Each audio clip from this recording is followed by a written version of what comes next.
Oke Wak, jadi pada tanggal 24 November tahun 1971, sebuah pesawat dari maskapai Northwest Orient Airlines terbang dari bandara Portland menuju ke Seattle dengan membawa 36 penumpang dan juga 6 kru pesawat. Nah, pilot dari pesawat ini bernama William Scott dan co-pilotnya bernama Bill. Dan di dalam pesawat tersebut juga terdapat 3 pramugari yang masing-masing bernama Florence, Tina, dan Alice. Nah, penerbangan pesawat itu Wak, merupakan penerbangan jarak dekat di mana mereka itu diperkirakan akan tiba di bandara Seattle dalam waktu kurang lebih 30 menit aja, deket lah gitu. Tapi sayangnya perjalanan itu tidak berjalan mulus karena ada suatu kendala besar yang amat sangat menghebohkan dan tidak masuk akal di sini, Wak. Jadi ceritanya tidak lama setelah pesawat ini lepas landas, tidak lama setelah pesawat ini take off, Florence, salah satu pramugari di sana, dipanggil, Wak, sama salah satu penumpang laki-laki yang duduk di kursi nomor 18E. Nah, dari penampilannya laki-laki itu terlihat dia udah biasa aja, dia cuma berusia sekitar 40 tahun, kulitnya putih, pakai setelan jas warna hitam dan juga membawa sebuah koper. Nah, merasa dirinya dipanggil sama si penumpang ini, Florence pun segera langsung mendekatlah ke si laki-laki itu. Dia langsung nanyakan, "Iya mister, ada yang bisa saya bantu?" katanya. Nah, mendengar pertanyaan si Florence itu, laki-laki ini cuma tersenyum aja, Wak. Sebelum akhirnya dia berkata kayak gini, "Halo miss, perkenalkan namaku Dan Cooper. Aku punya surat nih buat kamu," kata dia kayak gitu. Dia sambil nyodorin lah itu kan sebuah amplop yang berisi selembar surat kepada si pramugari, kepada si Florence. Nah, meski ngerasa aneh, pada saat itu Florence tuh nggak mikir macam-macam, Wak. Dia tuh justru menganggap kalau surat itu tuh cuma surat cinta. Alah, ini kayaknya orang ini mau minta nomor telepon aku mungkin ya gitu. Udah diambilnya aja lah itu surat itu. Nah, karena memang juga dia nggak mau pekerjaannya terganggu, Florence pun langsung dimasukkannya surat itu ke dalam saku bajunya tanpa membaca terlebih dahulu. Nah, di sisi lain mengetahui kalau si Florence itu mengabaikan surat yang nggak dibuka langsung, dia langsung dibaca nih sama si pramugari itu, Cooper ngomong lagi lah ke si Florence, "Miss, itu suratnya tolong dibaca ya," katanya. "Oh iya baik mister, saya baca dulu ya," katanya. Betul, barulah nih mau dibaca sama si Florence kan. Florence pun mengeluarkan kembali amplop itu dari sakunya, terus dibacalah itu surat itu, Wak, dengan seksama. Dan ketika dibaca, betapa kagetnya Florence karena surat itu bukan surat cinta, Wak, melainkan sebuah surat ancaman yang berbunyi, "Aku membawa 8 bom dalam koperku dan sekarang aku ingin kamu duduk di sebelahku," kata si laki-laki itu. Belum sempat si Florence bereaksi apa-apa, si Cooper itu langsung tiba-tiba dibukanya koper dia itu. Betulan ditunjukkannya ada 8 bom yang siap dia ledakkan tuh loh, dibuka ya. Kata dia mungkin kayak gitu kan. Nengok itu panik lah si Florence, takut juga dia. Akhirnya dengan tubuh yang gemetar, dia pun akhirnya terpaksa mengikuti perintah Cooper dengan duduk di kursi sebelahnya. Duduklah si Florence sebelahnya tuh. Nah, setelah si Florence itu duduk, Cooper nih tiba-tiba mengajukan 3 permintaan baru. Permintaan pertama, dia minta disediakan uang cash, uang tunai sebesar $200.000 Amerika. Sekarang tuh sekitar 3 miliar rupiah, Wak, ya. Sediakan uang itu sebelum jam 5 sore, kata dia. Terus yang kedua permintaannya, dia minta disiapkan 4 buah parasut. Ya, terus yang terakhir permintaan ketiga, Cooper ini meminta supaya pesawat yang mereka naiki diisi bahan bakar setibanya nanti di bandara Seattle. Apabila semua permintaan itu tidak dipenuhi, Cooper mengancam akan meledakkan bomnya di dalam pesawat itu. Nah, dengar ancaman itu Florence ketakutan dan dia langsung manggil nih teman satunya lagi, si Tina, yang pramugari juga kan. Nah, "Tina sini bentar," katanya. Nah, setelah si Tina mendekat, Wak, Florence pun kemudian berbisik pelan, "Tina, aku mau ngasih tahu sesuatu tapi jangan panik dan jangan kaget ya. Orang yang ada di sebelahku ini adalah teroris. Kau nggak usah takut. Sekarang aku minta tolong kau temani dia di sini. Duduk kau di sini. Aku mau pergi ke kokpit dulu. Aku mau ngelapor ke pilot," kata si Florence kayak gitu. "Hah, iyalah. Oke, aku temanin dia dah, pergilah kau," kata siapa itu Florence. "Kau jangan lama-lama ya," kata gitu kan. Kata si Tina, maaf. Waktu itu Tina juga takut pastinya, Wak, tapi gara dipaksa sama keadaan kan, akhirnya dia pun memberanikan diri gantian tuh. Duduklah dia di sebelahnya si Cooper. Nah, setelah Tina duduk di samping si Cooper, Florence nih lah bangkit, dia segera langsung menuju ke kokpit untuk melaporkan hal ini sama pilot nih. Nah, mendengar laporan dari Florence, kedua pilot ini juga gak kalah terkejutnya, Wak, dan dia pun mereka berdua ini langsung mengabari operator maskapai bahwa di pesawat kami ada teroris, dia minta tebusan gitu kata dia kan. Nah kabar itu pun dengan cepat langsung menyebar hingga akhirnya didengar oleh CEO Northwest Airlines yang bernama Donald Nero. Nah detik itu juga Pak CEO ini, si Donald ini juga langsung menghubungi FBI untuk meminta bantuan. Tapi pada saat itu FBI ini justru menyarankan Donald ini supaya menyanggupi permintaan yang diajukan sama si Cooper ini. Nah FBI bilang kalau urusan kayak gini Pak, kami nggak bisa langsung nangkep. Dia bawa bom Pak, dia bisa ngeledain bom itu kapan aja. Sebaiknya Bapak turuti aja dulu apa maunya Cooper itu supaya para penumpang ini semua selamat Pak. Kata FBI kayak gitu. Betul juga, masuk akal ya kan. Macam mana mau nangkap orang pesawat lagi take off? Dan selain menyarankan Donald untuk mengabulkan tuntutan dari si Cooper ini tim FBI ini juga menyarankan sebuah strategi cerdik, yaitu menyiapkan uang sejumlah $200.000 sesuai dengan apa yang diminta sama si Cooper itu dengan nomor seri yang berurutan. Jadi uang yang akan dikasih sama Cooper ini bukan uang random tapi uang dengan nomor seri yang berurutan. Nah usulan itu muncul karena FBI itu bermaksud untuk melacak Cooper apabila situasi udah mulai memungkinkan ini. Jadi kan nanti bisa ketahuan rentetan seri ini kalau misalnya dipakai salah satu aja itu kan bisa ketahuan dia dipakai di mana. Jadi kita bisa nangkap dia langsung gitu. Tapi kalau misalnya situasi sudah memungkinkan. Tapi karena menyiapkan uang sebanyak itu membutuhkan waktu yang cukup lama, apalagi serinya juga harus berurutan kan akhirnya tim FBI pun meminta Scott sang pilot ini untuk mengulur waktu sampai uang yang berseri berurutan ini siap disiapkan. Nah, mendengar perintah itu, Scott pun langsung mengemudikan pesawatnya dengan berputar-putar di langit kota Seattle. Dan supaya penumpang gak curiga, para pramugari ini juga mengumumkan bahwa pesawat yang mereka naiki itu belum bisa mendarat di Seattle gara-gara lagi cuaca buruk ya bapak-bapak, ibu-ibu kata gitu. Dan memang waktu itu para penumpang ini belum ada yang tahu kalau di pesawat mereka ada teroris, ada pembajak, nggak ada yang tahu. Para pramugari juga nggak ngasih tahu itu, takut kan nanti ada kepanikan dan lain sebagainya ya kan. Apalagi nanti takut pula si Coopernya makin bertingkah kalau misalnya penumpangnya bertingkah gitu. Nah singkatnya setelah mereka berputar-putar selama kurang lebih 3 jam di langit Seattle itu, pilot pun akhirnya mendapatkan kabar bahwa uang yang diminta sama Cooper sudah siap diserahkan. Dah Pak, udah jadi Pak duitnya gitu kan. Dan mereka pun segera mendaratkan pesawatnya di bandara Seattle.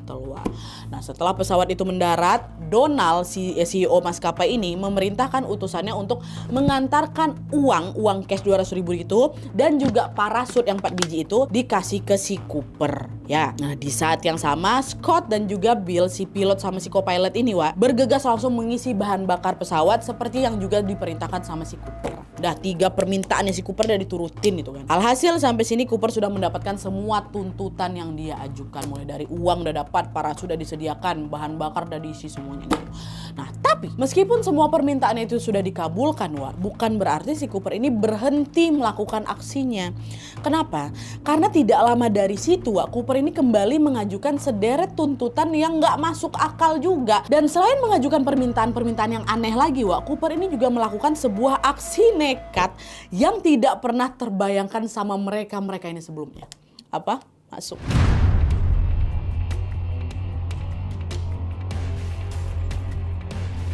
Nah jadi nih setelah semua keinginannya dipenuhi, Cooper ini mengizinkan seluruh penumpang dan beberapa kru pesawat untuk keluar dari pesawat, kecuali 3 orang. 3 orang ini siapa? Tina, si pramugari yang tadi terakhir kali nemanin duduk dia di sebelah tuh, Scott, si pilot, sama Bill, co-pilot. 3 ini nggak boleh keluar. Nah mereka bertiga ini diminta Cooper untuk tetap stay di dalam pesawat. Awalnya mereka ini ragu apalagi nih permintaan si Cooper nih. Tapi karena khawatir Cooper ini berbuat nekat, akhirnya mereka pun terpaksa menurut. Ya udahlah turutin aja lah. Tuh cuma nemenin dia dalam pesawat aja nih kan. Dia juga gak akan minta macam-macam. Apa yang dia minta udah kita kasih gitu kata mereka bertiga nih pertama. Tapi rupanya pemikiran itu keliru karena perilaku Cooper selanjutnya ini justru makin menggila lagi. Jadi gak lama dari situ Cooper ini kembali mengajukan tuntutan yang sangat merepotkan. Yaitu dia meminta pilot untuk menerbangkan pesawat itu lagi menuju ke Meksiko. Selain meminta diantar ke Meksiko, Cooper ini juga mengajukan tuntutan lain selama penerbangan itu berlangsung. Nanti kalau misalnya udah terbang, nanti aku kasih lagi permintaan aku selanjutnya. Permintaannya apa? Pertama, Cooper memerintahkan pilot untuk menerbangkan pesawat pada ketinggian 10.000 kaki dan dengan kemiringan sekitar 15 derajat. Ini harus 15 derajat fix ya, nggak boleh lebih, nggak boleh kurang kata gitu.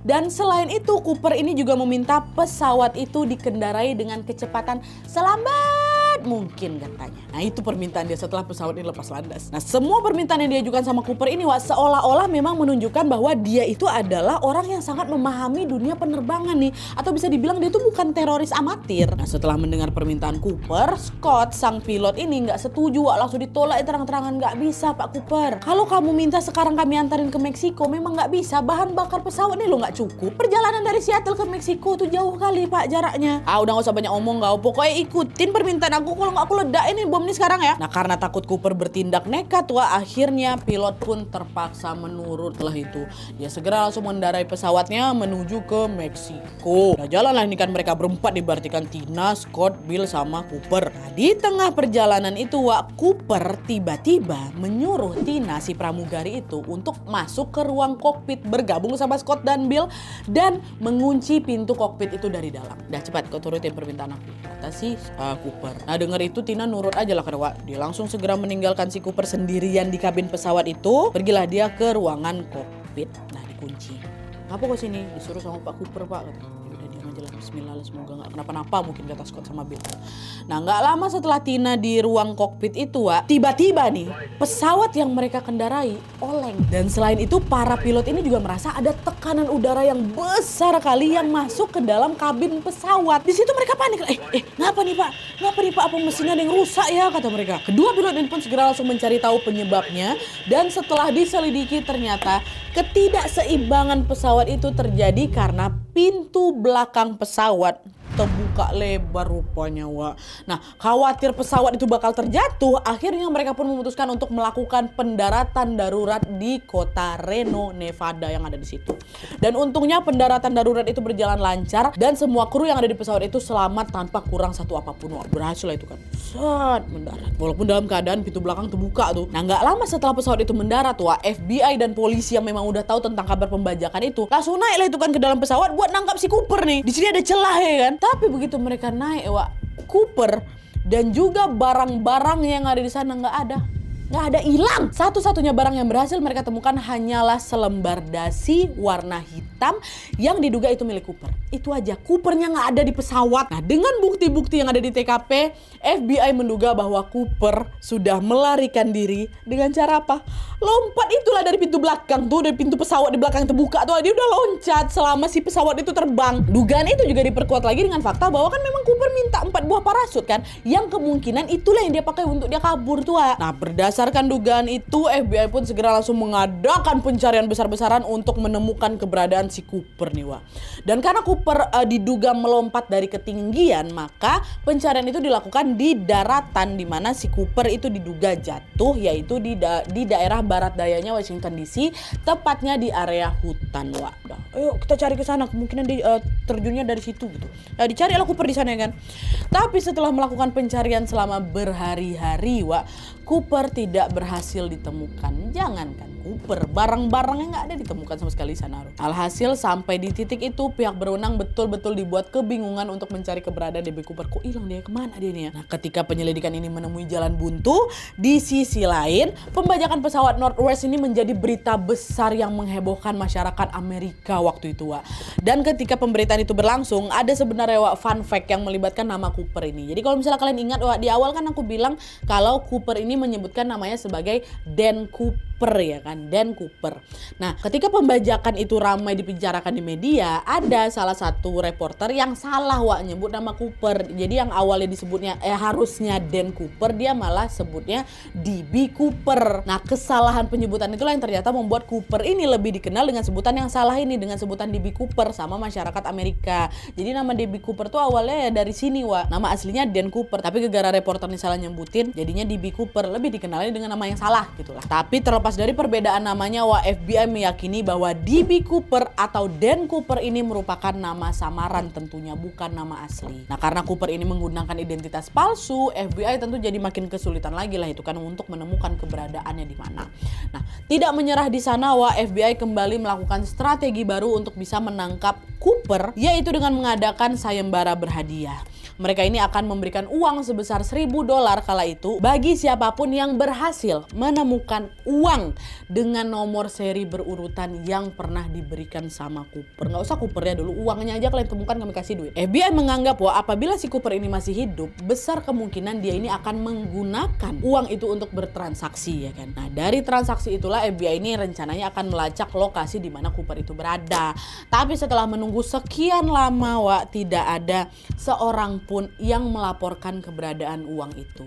Dengan kata lain, Cooper tidak pernah memakai uang itu untuk bertransaksi selama itu doh. Nggak ada dipakai duit. Dan karena minimnya petunjuk tentang Cooper, alhasil penyelidikan kasus pembajakan itu pun kembali menemui jalan buntu lagi. Terus sampai akhirnya di 8 tahun kemudian FBI menemukan petunjuk baru yang sangat signifikan terkait soal si DB Cooper ini, Nah, jadi pada tahun 1979 atau 8 tahun sejak peristiwa pembajakan itu terjadi, itulah tadi ada seorang anak berusia 8 tahun namanya Brian lagi main pasir di sekitar Sungai Columbia. Nah, pas dia lagi main-main pasir kayak gitu, Brian ini tidak sengaja menemukan ada tumpukan uang yang terkubur di pasir. Dipanggilnya lah mama bapaknya kan, "Mama, papa, ada uang, cobalah periksa di situ tuh." Nah, setelah dicek ternyata uang itu memiliki nomor seri yang berurutan dan sangat cocok dengan sayembara yang diadakan FBI beberapa tahun sebelumnya. Ini uang seri yang harusnya dipakai Cooper nih. Dengan cepat orang tua Brian ini pun segera langsung menghubungi FBI dan melaporkan penemuannya itu. Dan setelah diselidiki, FBI akhirnya mengkonfirmasi bahwa uang itu memang betulan adalah tebusan yang pernah diberikan kepada Cooper. Ya, ada $200.000 nanti di situ. Enggak, memang uangnya nggak full, nggak $200.000, melainkan hanya $5.800 atau kurang lebih seperempat bagian dari total uang yang diterima sama si Cooper. Tapi itu memang uang yang dikasih sama Cooper, nomor serinya sama gitu. Nah, dengan adanya penemuan itu, masyarakat jadi makin penasaran lah kan.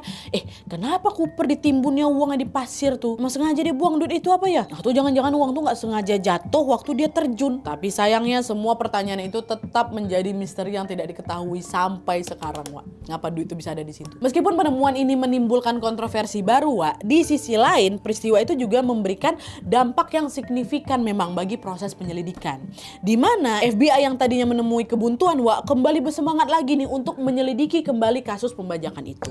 Nah, pada saat itu FBI ini melakukan strategi baru untuk mencari Cooper, yaitu dengan membuat sketsa wajah berdasarkan informasi dari para saksi yang melihat Cooper di hari kejadian. Nah, sketsa wajah itulah yang kemudian disebarkan ke masyarakat dengan harapan mereka ini akan memberikan informasi terkait keberadaan Cooper tentunya kan. Dan betul aja, tidak lama setelah sketsa itu disebar ke seluruh masyarakat, ya kan, FBI menerima ribuan laporan dari masyarakat terkait siapa DB Cooper ini sebenarnya. Dan berdasarkan laporan itu, FBI ini pun akhirnya mengerucutkan dan menginvestigasikan 800 orang yang diduga sebagai DB Cooper. Dikerucutkan. Nah, dari 800 orang itu ada sekitar 3 nama yang diduga kuat sebagai DB Cooper berdasarkan latar belakang masing-masing yang mereka miliki. Nah, sekarang kita bahas ya siapa-siapa aja 3 nama ini masuk.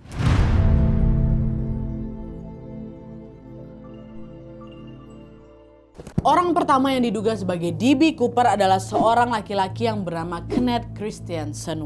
Nah, Kenneth ini merupakan mantan pramugara yang bekerja juga di Northwest Airlines atau perusahaan pesawat yang dibajak sama si Cooper ini. Nah, Kenneth ini masuk dalam daftar pelaku yang dicurigai setelah adik laki-lakinya sendiri yang bernama Lyle melaporkan hal itu kepada FBI.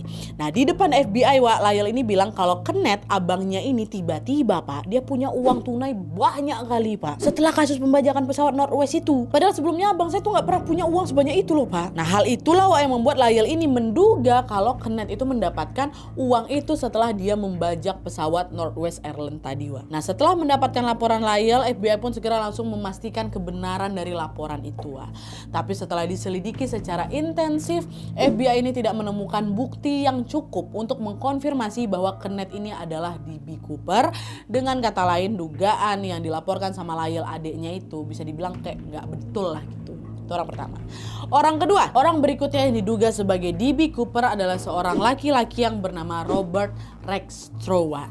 Nah, Robert ini merupakan residivis kasus penipuan, pencurian pesawat, dan juga kepemilikan bahan peledak. Dan selain memiliki jejak hitam dalam kasus kriminal terkait dunia penerbangan, Robert ini ternyata memiliki latar belakang yang cukup mumpuni di bidang militer.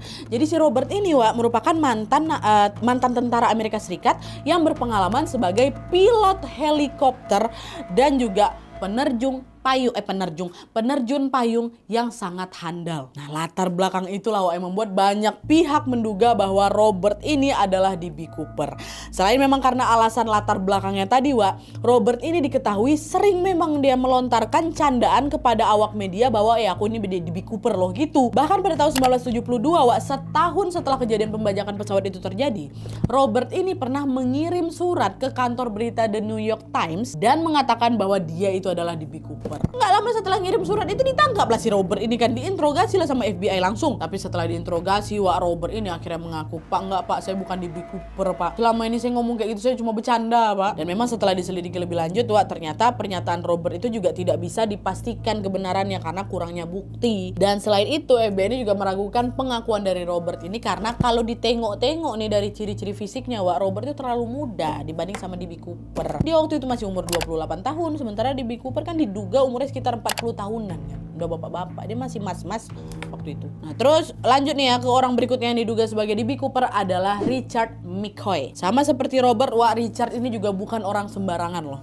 Dia ini merupakan seorang veteran tentara perang Vietnam yang memiliki keterampilan terjun payung yang sangat mumpuni, Nah, dugaan dia ini adalah DB Cooper juga diperkuat dengan fakta bahwa 5 bulan setelah tragedi pembajakan yang dilakukan sama DB Cooper itu, Richard ini membajak pesawat United Airlines dengan cara yang sama persis seperti yang dilakukan sama si Cooper. Kala itu Richard ini diketahui minta tebusan berupa uang $500.000 serta 4 buah parasut juga. Dan setelah berhasil mengambil tebusannya, Richard ini juga melarikan diri dengan cara yang sama, dia lompat dari pintu belakang pesawat. Bedanya kalau DB Cooper ini berhasil kabur, Richard bisa ditangkap 2 hari setelah dia loncat itu. Dan setelah ditangkap tentunya dia juga diinterogasi oleh pihak berwajib terkait tentang keterlibatannya dengan kasus DB Cooper.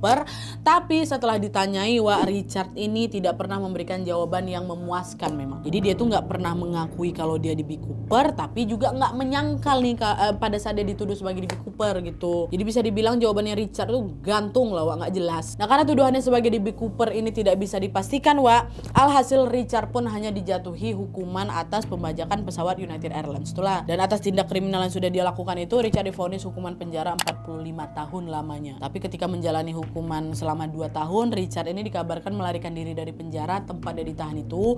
Dengar kabar itu, polisi juga langsung ngeburu dia.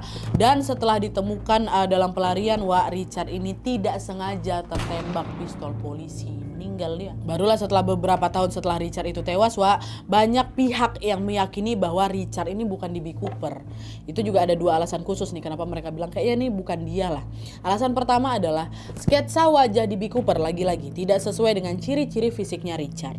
Terus yang kedua, pihak berwenang juga menemukan bukti bahwa pada malam DB Cooper ini melakukan pembajakan di malam saat kejadian itu, Richard itu lagi ada di Las Vegas sama keluarganya. Nah, kedua alasan itulah yang akhirnya membuat masyarakat semakin yakin lagi kalau Richard ini bukan DB Cooper.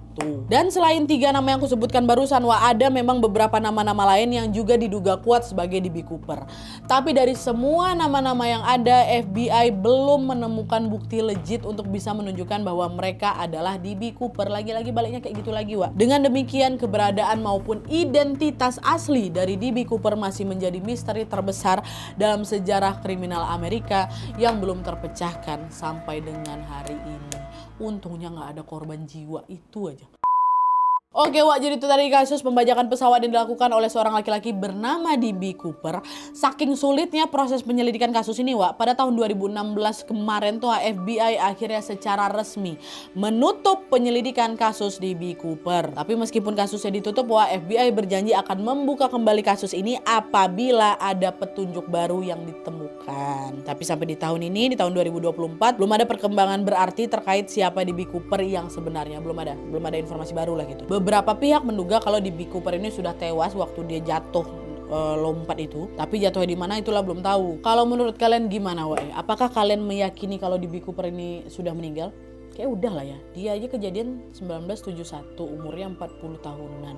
Sekarang 2024 kurang itu 30 tambah 50 tambah 4, udah 90 tahunan umurnya. Kalau dia betulan masih hidup ya. Tapi kan ada juga yang hidup sampai 100 tahun. Ya nggak tahu lah, pasti mungkin umurnya sekarang 90 tahun kalau memang betul umurnya 40 tahun waktu itu ya. Terus dari 3 nama yang kusebutkan di atas itu, siapakah nama yang paling kalian curigai sebagai DB Cooper? Dan kalau misalkan juga punya nama lain yang diduga sebagai DB Cooper yang nggak aku sebutkan di sini, tulis aja Wak semua di kolom komentar di bawah, tambahin aja. Dan tambahin juga pendapat kalian soal kasus ini ya.